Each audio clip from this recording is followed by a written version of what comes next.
Probablemente sea el destilado más creativo que encontramos hoy en día, pero ¿sabíais que la ginebra empezó siendo una medicina?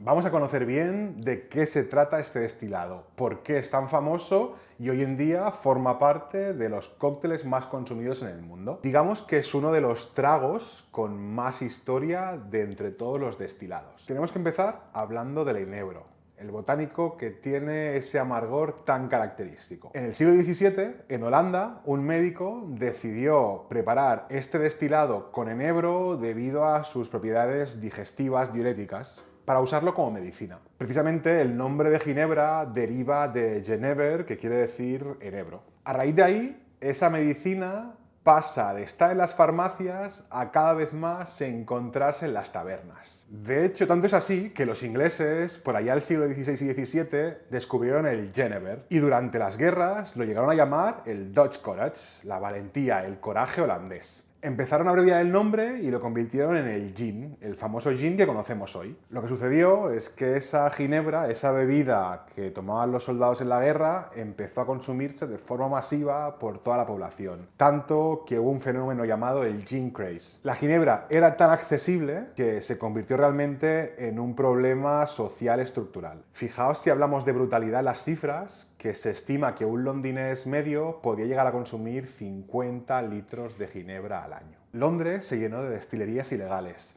Encontrar ginebra era tan fácil como encontrar agua, e incluso su precio, que equivalía al que tenía el pan en ese momento. Este consumo llevó a que la sociedad entrase en una etapa decadente, y de hecho hay muchos crímenes relacionados con el consumo de esta bebida. Uno de los más famosos y macabros es el de Judith Dufour, que llegó a asesinar a su propio hijo para poder comprar ginebra. Al final se acabó culpando a esta bebida de prostitución, de altas tasas de mortalidad, de crímenes. Aunque el gobierno impulsó muchísimas medidas para apaciguar esta crisis, muchas destilerías seguían operando de forma clandestina. Fijaos el negocio que llegaron a adulterar la ginebra con aguarrás o incluso ácido sulfúrico, precisamente para abaratar costes y seguir vendiéndola. Por suerte, la llegada de una crisis económica y el elevado precio de los cereales para destilar hizo que el consumo de ginebra fuera cada vez más caro y más difícil. Y poco a poco, esa bebida tan popular y común que encontrábamos muy a menudo dejó de estar tan presente en la vida cotidiana de los londineses. Pero bueno, dejando de lado toda la historia un tanto oscura que tiene la ginebra, hoy vamos a entender de qué se trata este destilado y por qué tiene tanta fama. Digamos que la ginebra, para llamarse ginebra,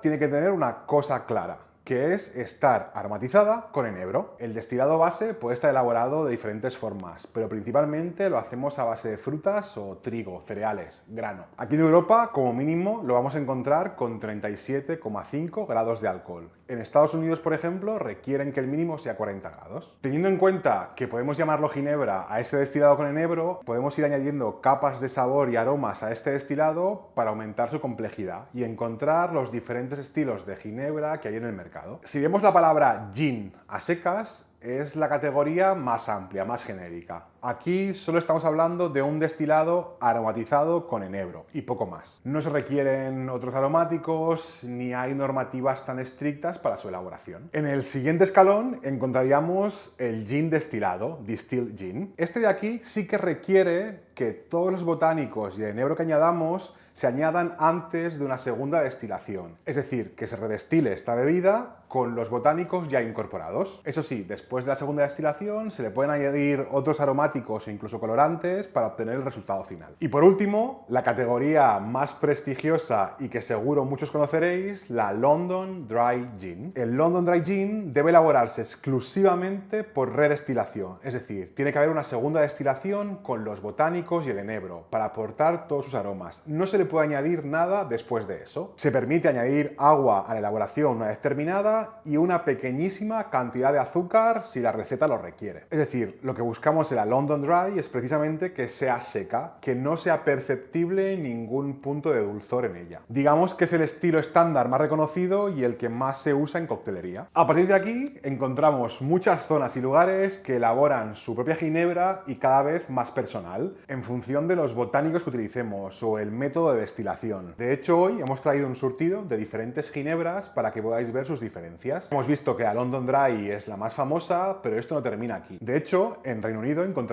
una denominación de origen exclusiva para un tipo de ginebra, que es la Plymouth. Es una ginebra mucho más dulce y equilibrada. Ahora están muy de moda aquellas ginebras aromatizadas con diferentes frutas, cítricos, diferentes botánicos y que se utilizan especialmente para coctelería, como por ejemplo la de aquí, que en este caso ha sido aromatizada con naranja. Encontramos también la Sloe Gin, esa que está hecha con endrinas, que recuerda más al pacharán. Cómo no, hablar también de las nuevas ginebras 00. Es aquella bebida que aromáticamente recuerda mucho a las ginebras clásicas, eso sí, sin nada de alcohol. Hay que saber que la personalidad de cada una de estas ginebras vendrá definido por los tipos de botánicos que hemos usado para elaborarla, ya sean flores, cítricos, especias. Cada una de ellas tiene una combinación única que la hace diferenciarse del resto. Olvidándonos un poco del mundo de la coctelería, cuando queramos catar y percibir realmente los aromas de una ginebra, es importante que sigamos unos pasos para poder captar muy bien toda esa gama de aromas. Hay que olerla poniendo el foco buscando diferentes hierbas y frutas que podamos encontrar ahí. Para ello, a veces es recomendable echar unas gotas de agua en la copa para permitir que esa ginebra se abra más, sea más expresiva. También es verdad que cuando empecemos a catar un destilado, si no hemos bebido nada antes, está bien que nos mojemos ligeramente la superficie de la lengua para preparar nuestro paladar y ser capaces de percibir mejor todos sus matices. ¿Cómo no? La ginebra forma parte, digamos, que del cóctel estrella que más se consume a día de hoy, el gin tonic. Este cóctel nació también con un origen muy medicinal y de hecho nos tenemos que ir a la India. Allí en la India empezaron a mezclar la ginebra con azúcar, quinina y lima para tratar alguno de los síntomas de la malaria. Poco a poco esta mezcla fue evolucionando y se convirtió en el cóctel que conocemos hoy. Es verdad que a veces estamos un poco desmadrados y hoy en día encontramos que la gente le añade al gin tonic cualquier hierba, especia o fruta que le venga en gana. Está bien explorar y ver cuál es el estilo de gin tonic que más os gusta, pero tened presente que si conocéis los botánicos que se han utilizado para elaborar vuestra ginebra, si conseguís añadírselos en el mismo gin tonic, potenciaréis mucho más su sabor. Realmente habrá una armonía entre ellos. Como habéis visto, la ginebra tiene un largo pasado con mucha historia y hoy en día sigue siendo la reina de los cócteles. Lo interesante es que detrás de cada uno de ellos hay una historia por contar. Decidnos si vosotros sois más de Negroni, de tomarla sola o en gin tonic. ¿Cuál es vuestra ginebra favorita? Si te ha gustado el contenido, puedes darnos like y si quieres animarnos a que sigamos haciendo vídeos como este, puedes suscribirte pinchando aquí.